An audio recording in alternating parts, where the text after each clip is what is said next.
দেশের বিভিন্ন স্থানে পৃথক পৃথক দাবিতে মানববন্ধন ও সংবাদ সম্মেলন অনুষ্ঠিত হয়েছে। প্রতিনিধিদের পাঠানো তথ্যচিত্রে বিস্তারিত ডেস্ক রিপোর্টে। পটুয়াখালীর বদরপুর শহীদ স্মৃতি মাধ্যমিক বিদ্যালয়ের ১০ম শ্রেণীর শিক্ষার্থী তানভীর হাসানের উপর সন্ত্রাসী হামলার প্রতিবাদে মানববন্ধন অনুষ্ঠিত হয়েছে। বুধবার দুপুরে বিদ্যালয় প্রাঙ্গণে মানববন্ধন করেন তার পরিবার ও সহপাঠীরা। এ সময় বক্তারা হামলায় জড়িত হাসান, রিয়াজ ও রাজীবের শাস্তি দাবি করেন।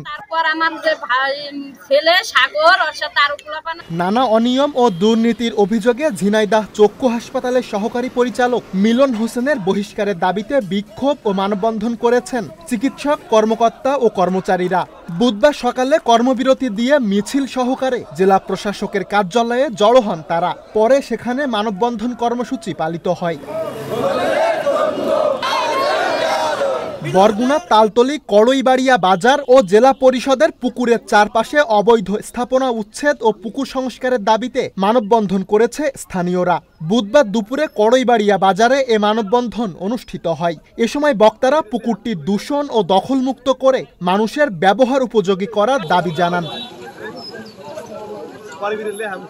ঢাকার দোহারে ৩ ইউনিয়নে আওয়ামী লীগ সমর্থিত চেয়ারম্যানদের পুনর্বাসন করায় বিক্ষোভ মিছিল ও মানববন্ধন অনুষ্ঠিত হয়েছে।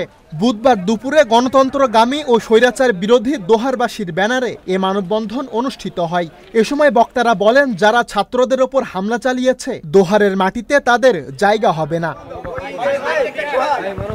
চাকরির বয়স শিথিল সহ বিভিন্ন দাবিতে বিক্ষোভ মিছিল ও মানববন্ধন করেছেন ঝিনাইদহ বিদ্যুৎ অফিসের লাইন সহকারীরা। বুধবার দুপুরে একটি মিছিল নিয়ে অফিসের প্রধান ফটকের সামনে এসে মানববন্ধন করেন তারা। তাদের অভিযোগ, জীবনের ঝুঁকি নিয়ে কাজ করলেও কোনো বেতন ভাতা পান না তারা।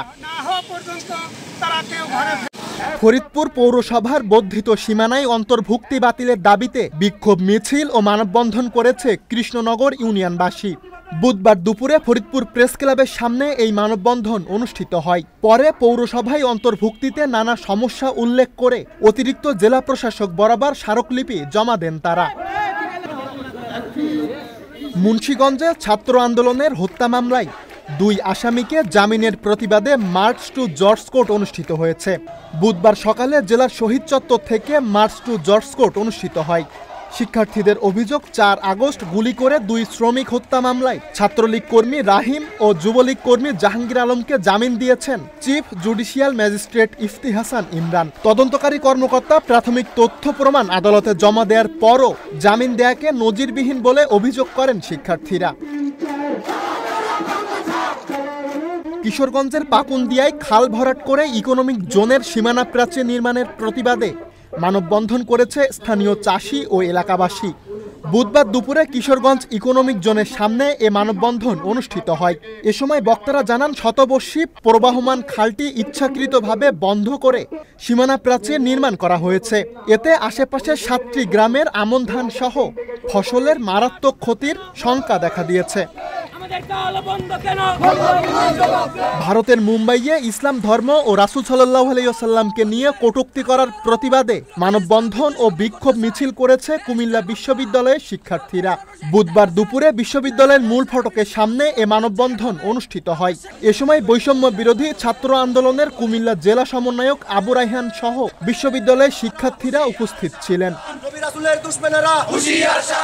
রাঙ্গামাটির কাউখালী উপজেলায় মিথ্যা সংবাদ প্রকাশের প্রতিবাদে সংবাদ সম্মেলন করেছেন বিএনপির নেতাকর্মীরা। বুধবার সকালে উপজেলা প্রেস ক্লাবে এ সংবাদ সম্মেলন অনুষ্ঠিত হয়। এ সময় বক্তারা বিভিন্ন গণমাধ্যমে প্রকাশিত প্রতিবেদনে উপজেলা বিএনপি সভাপতি ও সাধারণ সম্পাদকের বিরুদ্ধে মিথ্যা ও বানোয়াট সংবাদ প্রকাশের তীব্র প্রতিবাদ জানান। রাঙ্গামাটি জেলা বিএনপি বরাবরে যে অভিযোগের কথা উল্লেখ সুলাইমান কবির, চ্যানেল এস নিউজ ডেস্ক। অভিযোগের কথা উল্লেখ করা হয়েছে তা মিথ্যা ও বানোয়াট।